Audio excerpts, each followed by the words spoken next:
Hi everyone, I'm Michael Schack and I'm here at the Tollywood studios for Thomann's drum bash. And I'm going to explain to you why I prefer playing double ply Evans heads on this drum kit, actually on any drum kit I own. I'm kind of a hard hitter, so I want my toms and my snare to sound fat, because I want my hands to actually trigger fat sounds on these shells. So this is the situation.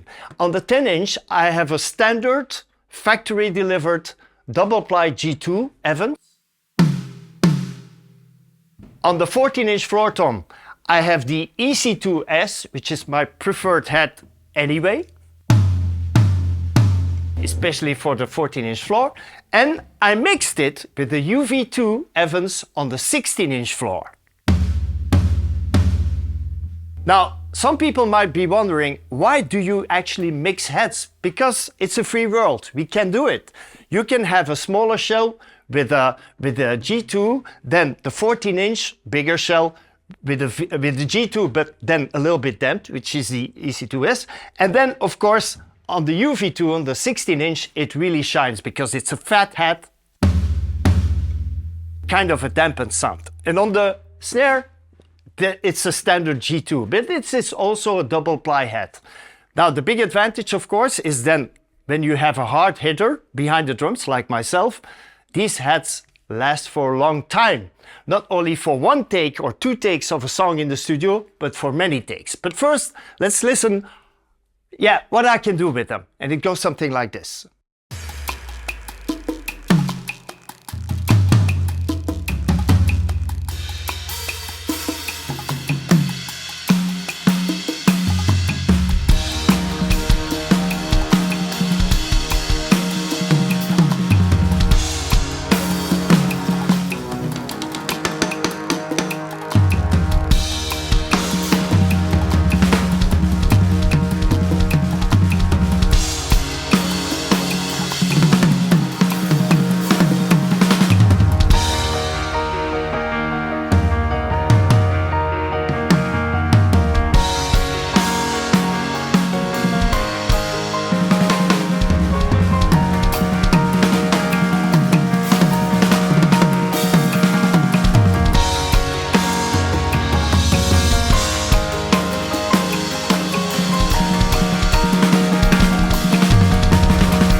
I was just freewheeling a little bit, lots of mistakes, but anyway, it's live drums. And this is situation number one, where we have G2, EC2S, and the UV2. So as I'm recording a lot at my home studio, but also as a sound engineer and a sound addict, I really like transients. And transients are those peaks in the sound samples that actually make the difference within a track. So for instance, a transient can be the attack of your stick tip on these heads. And it will be different because we have a G2, a EC2S, which reacts a little bit differently, and the UV2. It's a little bit different transients in the beginning of that sound. So when I play a beat, for instance,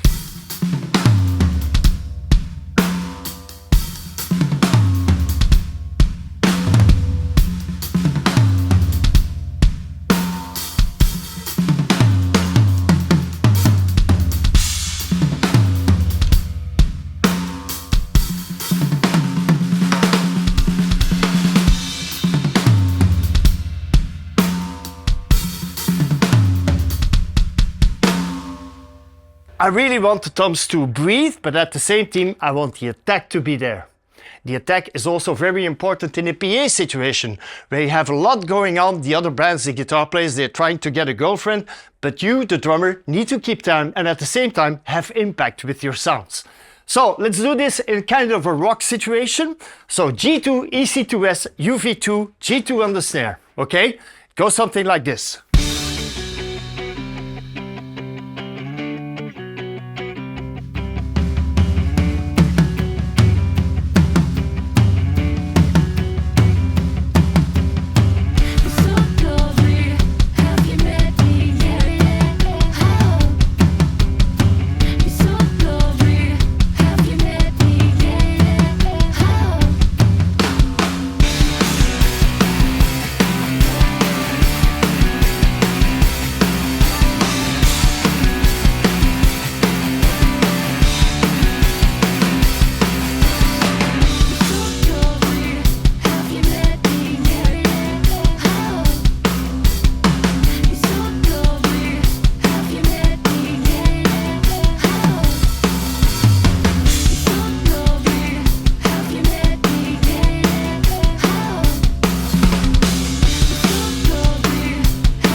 I decided after the last rock performance to just change those two tom sounds which didn't have UV2s to UV2s. So this EC2S, for instance, for the 14-inch, it's gone. There we go. So all UV2s. Now, I just put the head on this 10-inch tom, okay? There's no tension yet. Sounds really low. Now, how do I actually create tension on the heads, and also how do I tune them in order to be sure that during my live performance at a gig the head won't detune? It's of course Evans, but you can also use your own human tuning system to be able to make this head stretch as much as possible from the beginning. So I just go opposite screws like this, up, and you really go really strong tension, okay? You don't think about any tuning yet, you just really go very strong tension, okay? And then, as you can see, I put the tom on my knee.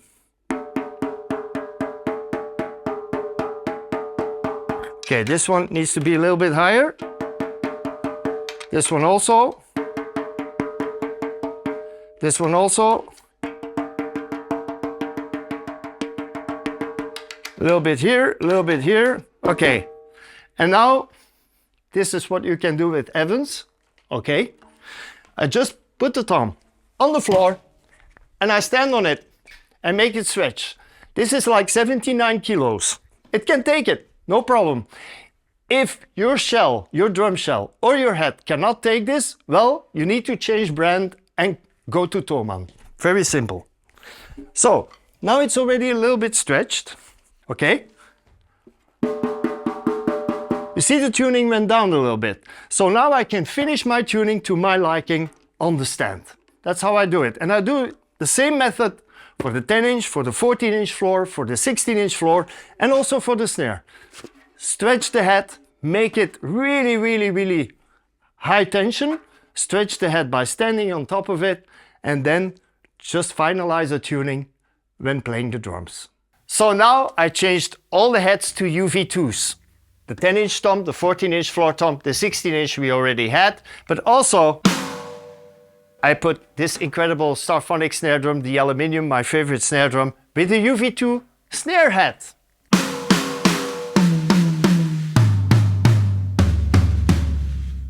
Now, this is a little bit particular because I'm actually using kind of coated UV2 heads on an acrylic drum set, which is normally not done. Most of the people will use transparent heads or clear heads on the toms.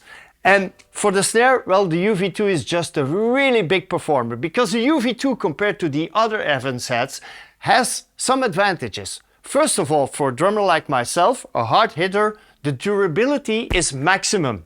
So these are the most durable heads. They're also double ply, which I really like in the attack. And on top of that, they have a special coating, which not only makes them very durable also on that side for the attack, but also there's something with the sound. So let me show you really easy drumming. Let me show you how they actually sound together.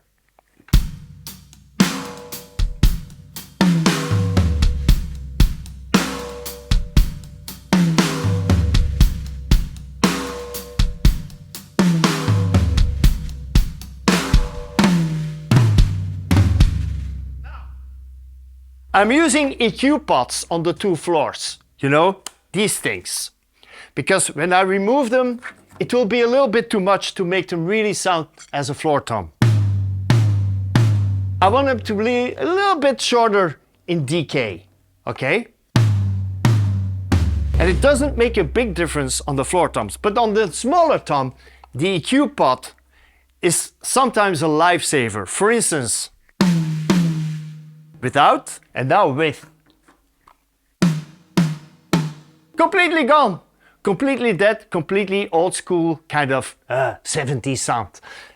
So that's the big advantage of the EQ pot. You can also cut them if you want to have a little bit of less effect.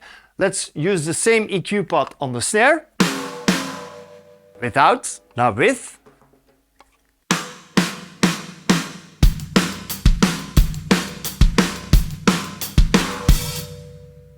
EQ pots, really recommended, and they come 8 pieces in one package.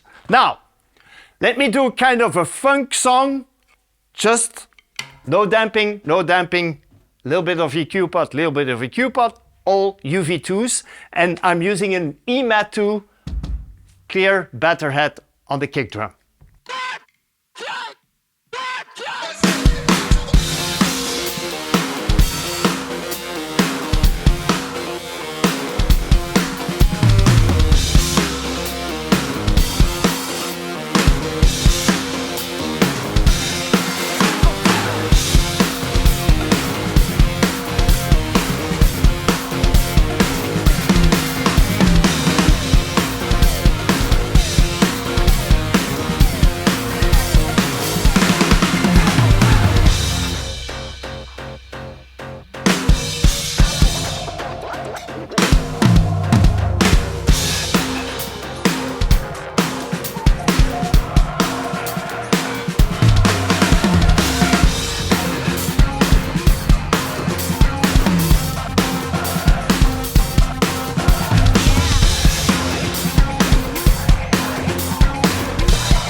Another example with the UV2s, why not drum and bass? It's a fast genre, and I actually speed it up to 200, how much is it? Yeah, 200 BPM, just because we can. Now I'm gonna use an EQ pot on the snare. So the beat is gonna be like this.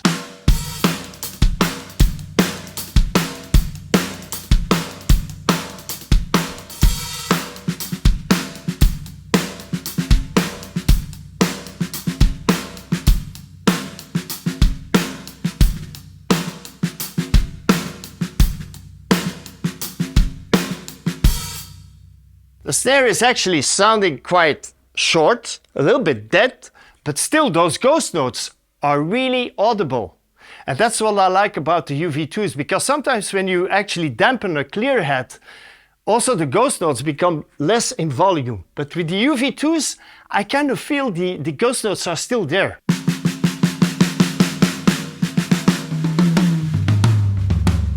So in total, it's gonna be something like this.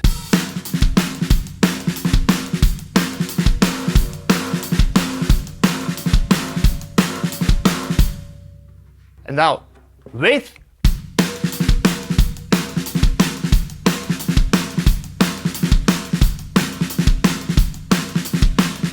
so one more time, UV2s with very fast drum and bass. I really like them.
Thank you.